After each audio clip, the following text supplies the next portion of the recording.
શ્રીજી મહારાજને કહેલી વાત કરી કે બાથો આખો ભેગો હતો તીરનો, તો બળિયામાં બળ્યો હતો એને તોડી શક્યો, પણ એમાંથી એક તીર છૂટું પડ્યું તો ફોસીમાં ફોસી હતો એને તોડી નાખ્યું.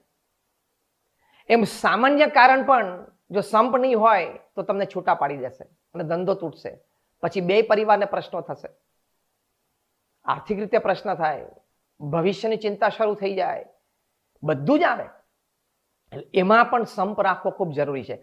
આ વાત ટોપ ક્લાસ મેનેજમેન્ટ ગુરુસ પણ શીખવાડે છે કે apart from your talent, intelligence, know how, experience, academics, connections, તમે યુનિટીની ભાવના રાખો, એકબીજાને સમજીને એકબીજાને અનુકૂળ થાવ.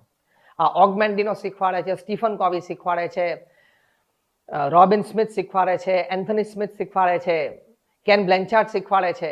ટોપ ક્લાસ મેનેજમેન્ટ ગુરુઝને, ફોર્ચ્યુન 500 કંપનીના એક્ઝિક્યુટિવ્સને શીખવાડે છે. સ્ટીફન કોવીએ જે એમનું પુસ્તક લખ્યું છે 7 habits of highly effective people, બહુ અનુભવથી આ પુસ્તક લખ્યું છે. હજારો બિઝનેસમેનને એમના સફળ જીવન વિશે પૂછપરછ કરીને એમણે આ પુસ્તક લખ્યું છે. નિષ્ફળ લોકોને પણ મળ્યા છે. એમાંથી એમણે તારણ કાઢ્યું કે આવા સફળ વ્યક્તિઓના જીવનમાં આ 7 આદતો છે એ મને કોમન જોવા મળી. એમાં જે છઠ્ઠી આદત છે ને એ સિનર્જી છે. સિનર્જી એટલે શું કે બે થી વધારે વ્યક્તિઓ જ્યારે સાથે આવે, સાથે રહીને કામ કરવાનું નક્કી કરે. મતભેદ તો થાય કારણ કે વિચારધારા જુદી હોય, પણ તોય સાથે રહેવાનો નિર્ણય કરે. પછી એક કોમન મિનિમમ પ્રોગ્રામ CMP જેને કહે છે કે એની ઉપર આવે કે ભાઈ આટલું તો આપણે કરવું જ, પણ મુખ્ય નિર્ણય હોય કે સાથે તો રહેવું જ છે, સાથે તો કામ કરવું જ છે. અને પછી એ કાર્ય કરે, એમાં સફળતા નાની મોટી મળે, એ સફળતાનો જે આનંદ આવે એ આનંદમાંથી ફરી વખત સાથે રહીને એક બીજી ક્રિયા અથવા એક બીજું મોટું કાર્ય કરવાનું મન થાય, એ જે શક્તિ પ્રાપ્ત થાય શક્તિ છે સિનર્જી. સ્ટીફન કોવી કહે છે કે આવી સિનર્જીનું લક્ષણ એ દરેક સફળ વ્યક્તિના જીવનમાં મને જોવા મળ્યું. લેટ્સ બી ટુગેધર, એવી એક ભાવના, આપણે ક્યારેય છૂટા નથી પડવું, એવી એક ભાવના, એ જ્યારે દ્રઢ હોય ત્યારે સંપ સંબંધી વિચારો મનમાં શરૂ થાય, સમ સંબંધી ભાવનાઓ એ મનમાં શરૂ થાય, સમ સંબંધી વર્તનો એ વ્યક્ત થવા માંડે. એ વાત સ્ટીફન કોવી લખે છે. અઝીમ પ્રેમજી એ વિપ્રો આટલી મોટી એક .com કંપની, એના માલિક, 2000ની સાલમાં જ્યારે એમને બિઝનેસમેન ઓફ ધ યર એમનો એવોર્ડ મળ્યો, ત્યારે એક્સેપ્ટન્સ સ્પીચમાં એમણે પ્રથમ જ વાત કરી કે આ એવોર્ડ તમે મને આપ્યો છે, પણ હું તો મારી કંપનીનો એક પ્રતિનિધિ છું, હું માલિક નથી. મારા 12000 કર્મચારીઓ છે, એ બધા પણ આ પ્રાઇઝના ઇક્વલી હકદાર છે.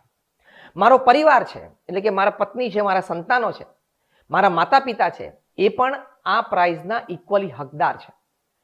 હું અહીંયા ઊભો છું એ મારા બળે નહીં, પણ મારા 12000 કર્મચારીઓ અને મારા પરિવારના બળે ઊભો છું, એટલે એ પણ આ પ્રાઇઝને યોગ્ય છે. એમ કરીને આ બિઝનેસમેન ઓફ ધ યરનો એવોર્ડ, એનો જે યશ, એની જે કીર્તિ એ એમના કર્મચારીઓને આપી દીધી, એમના પરિવારજનોને આપી દીધી. જો આ સંપની ભાવના. એટલે આપણે જે વાત સમજીએ છીએ કે વ્યવહારમાં, ધંધામાં, વ્યવસાયમાં, કોઈ પણ પ્રકારની પ્રવૃત્તિમાં જે વ્યક્તિઓ સાથે રહીને કરે છે એમાં સંપની ભાવના હોવી અત્યંત જરૂરી છે. મતભેદ તો થવાના, અને મતભેદ થાય છે એ સારી વાત છે. એક રીતે it is a healthy democracy. એમાંથી જ કંઈક ત્રીજો સારો વિચાર ઉત્પન્ન થઈ શકે છે, એવી પણ અનેક ઘટનાઓ છે. પણ મનભેદ ન થવા દેવા, એ જે નિર્ણય રાખવો, એ નિર્ણય એ સંપ સંબંધી નિર્ણય કહેવાય. એ નિર્ણયમાંથી અનેક પ્રકારના સંપ સંબંધી વર્તણૂક પ્રગટ થાય છે. પ્રમુખ સ્વામી મહારાજે એક નિર્ણય કર્યો કે યોગીજી મહારાજના સંકલ્પ અનુસાર દિલ્હીમાં યમુના નદીના કિનારે આપણે ભવ્ય અક્ષરધામ સ્વામિનારાયણ ભગવાનને અંજલિ અર્પતું, ભારતીય સંસ્કૃતિનું એક આદર્શ દર્શન કરાવતું આપણે તૈયાર કરવું. અને એમણે સંકલ્પ કર્યો કે 5 વર્ષમાં કરવું છે. સોમપુરા ઇત્યાદિ નિષ્ણાતોએ કહ્યું કે આ શક્ય નથી સ્વામી, જે સ્કેલ ઉપર આ વર્ક છે એ સ્કેલને તો કદાચ 35 વર્ષ થઈ જાય. પ્રમુખ સ્વામી મહારાજે કહ્યું કે આપણે 5 વર્ષમાં કરવું જ છે તૈયાર. એમને આ સંકલ્પ હતો. એમના સંકલ્પમાં બધા સંતો, કાર્યકર્તાઓ ભળ્યા અને બધા એક સંપથી કામ કર્યું, એક રુચિથી કામ કર્યું. અને પરમ પૂજ્ય પ્રમુખ સ્વામી મહારાજનો જે સંકલ્પ હતો, એમની જે ઈચ્છા રુચિ હતી, એ પ્રમાણે 5 વર્ષમાં આજે પણ મોટા મોટા દિગ્ગજો આ ક્ષેત્રના હોય અથવા તો આને સમજી શકતા હોય, કારણ કે પોતે આ કક્ષાનું કામ કરતા હોય એવા મુકેશ અંબાણી, આરઆઈએલના ચેરમેન સહિત આવી પ્રતિષ્ઠિત અનુભવી વ્યક્તિઓ, આટલું મોટું કાર્ય કરનારી વ્યક્તિઓને પણ આશ્ચર્ય લાગે છે કે આવો મોટો પ્રકલ્પ 5 વર્ષમાં કેવી રીતે પૂરો થયો? શક્ય જ નથી. પણ જો આ સંપની ભાવના હતી, બધા એક દિશા તરફ પોતાનું લક્ષ્ય રાખીને ચાલ્યા, તો આટલો મોટો પ્રકલ્પ 5 વર્ષમાં પૂરો થયો. એટલે વ્યવહારમાં કે કોઈ કાર્યમાં પણ જ્યારે સંપની ભાવના પડે છે ત્યારે બહુ જ મોટું કાર્ય થાય છે. એ વાત આપણને તાદરશ અત્યારે દેખાય છે. એટલે પરિવાર હોય કે વ્યવહાર હોય, એમાં સંપની ભાવનાથી આ બહુ જ મોટું કાર્ય થાય છે, એ વાત પ્રત્યક્ષ છે. બીએપીએસ સંસ્થા આટલી વિશ્વવ્યાપી બની, આટલી બધી પ્રવૃત્તિઓ 162 પ્રકારની અનેક ક્ષેત્રોમાં, એનું કારણ એ છે કે સંતો હરિભક્તોમાં એક સંપની ભાવના, જે પરમ પૂજ્ય ડોક્ટર સ્વામી આપણને વારે વારે ધરાવે છે કે બીએપીએસ એક પરિવાર, એ જે વન ફેમિલીની ભાવના છે અને સાથે રહીને બધા કાર્ય કરે છે, તો આ કાર્ય પણ સુંદર થાય છે અને અધ્યાત્મ માર્ગે બધાને સેવા અને ભક્તિનો આનંદ પણ આવે છે, નિયમ ધર્મ પાળવાનું પણ બળ રહે છે. એનું કારણ છે આ સંપની ભાવના, કે આપણે સાથે છીએ, સાથે રહીને આપણે ભગવાન અને સંતને રાજી કરવા છે. એ ભાવનાથી આ સંસ્થાનો આટલો બધો વિકાસ થયો. જે આપણે 2007ની સાલમાં સંસ્થા શતાબ્દી મહોત્સવ વખતે સંપ દિન જ્યારે ઉજવ્યો, ત્યારે આપણને બધાને એ મંચ પરથી તાદરશ થયું. એટલે ગુણાતીયન સ્વામીએ એમની જે વાત કે 4 વાત જીવનું જીવન છે, એમાં એક મુખ્ય વાત આ લખી છે કે ભગવદી સાથે સુરતપણું, તો સત્સંગનો આનંદ આવશે, અધ્યાત્મ માર્ગે આનંદ આવશે, ભજન ભક્તિ કરવાનું બળ મળશે, સેવા કરવાની શ્રદ્ધા વધશે, નિયમ ધર્મની દ્રઢતા થશે. આ બધું જ ટુગેધરનેસની ફિલિંગમાંથી પ્રગટે છે. એ આપણને બધાને જ અનુભવ છે. સાથે સાથે ગુણાતીયન સ્વામીએ સમ સંબંધી એક સુંદર વાત પણ કરી છે. એમણે કહ્યું કે 2 જણા જો એક રુચિવાળા હોય તો હજારો ને લાખો છે.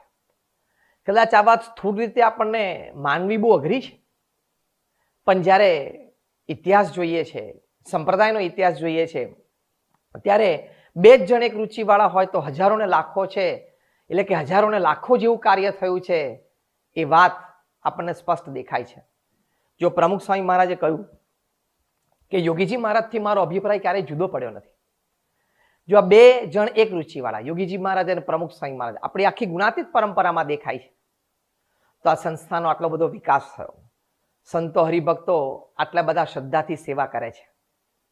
અને બહાર પણ જગતમાં 2 જણ એક રુચિવાળા હોય તો હજારો ને લાખો જેવું કામ કરે છે. One of the best business partners of the world, એની શ્રેણીમાં ગૂગલ કંપનીના માલિકો લેરી પેજ અને સર્ગે બ્રિન એમનું નામ આવે છે. આ બંને જણા વિદ્યાર્થી તરીકે 1995ની સાલમાં સ્ટેનફોર્ડ યુનિવર્સિટીમાં પહેલી વાર ભેગા થયા. સાહજિક પરિચય થયો. ત્યાં સર્ગે બ્રિન તો હતા જે સ્ટુડન્ટ વોલેન્ટિયર તરીકે કામ કરતા, એટલે લેરી પેજને પહેલી વિઝિટમાં ગાઈડેડ ટૂર એમણે આપેલી. પછી સાથે રહેતા રહેતા એક પ્રોજેક્ટ ઉપર એમણે સાથે કામ કર્યું. એમનું જે research paper, joint research paper જે હતું, anatomy of large scale hypertextual web search engine ઉપર, એમાં બંને સાથે કામ કર્યું. એમાંથી એ લોકોએ ઇન્ટરનેટ સર્ચ એન્જિન એ તૈયાર કર્યું. 1998ની સાલમાં એમણે આ ગૂગલ કંપની લોન્ચ કરી. આજે આપણે જાણીએ છીએ કે લાખો કર્મચારીઓ છે ડિરેક્ટ અને ઇનડિરેક્ટ એમ્પ્લોયમેન્ટમાં. એને લીધે લાખો પરિવારો એ સુખી છે, કારણ કે એમને રોજીરોટી મળે છે. આ બંને જણા લેરી પેજ અને સર્ગે બ્રિન, એ બંનેને અનેક પ્રસંગે મતભેદો થયા છે, પણ મનભેદ નથી થવા દેતા. રુચિ સારી રાખી છે, રુચિ એક રાખી છે કે આપણે સાથે જ રહેવું છે. જ્યારે ગૂગલે આર્ટિફિશિયલ ઇન્ટેલિજન્સમાં પ્રવેશ કર્યો, ગૂગલે જ્યારે સેલ્ફ ડ્રાઇવિંગ કાર્સમાં પ્રવેશ કર્યો, ત્યારે થોડા મતભેદો વધેલા, કર્મચારીઓ સુધી પણ આ વાત પહોંચેલી, પણ બંને જણાએ નિર્ણય કરેલો કે સાથે રહેવું છે. રુચિ સારી હતી, એક રુચિ હતી, તો આમાંથી પણ એ લોકો પાર પડી ગયા. અને ગૂગલ અત્યારે one of the top most brands in the world, કારણ કે બંનેનું પેશન સરખું હતું. ડેટા માઇનિંગ એ બંનેનું કોમન પેશન હતું. તો જો આ વાત ગુણાતીયન સ્વામી આપણને સાચી દેખાય છે કે એક રુચિવાળા 2 જણા હોય તો હજારો ને લાખો છે.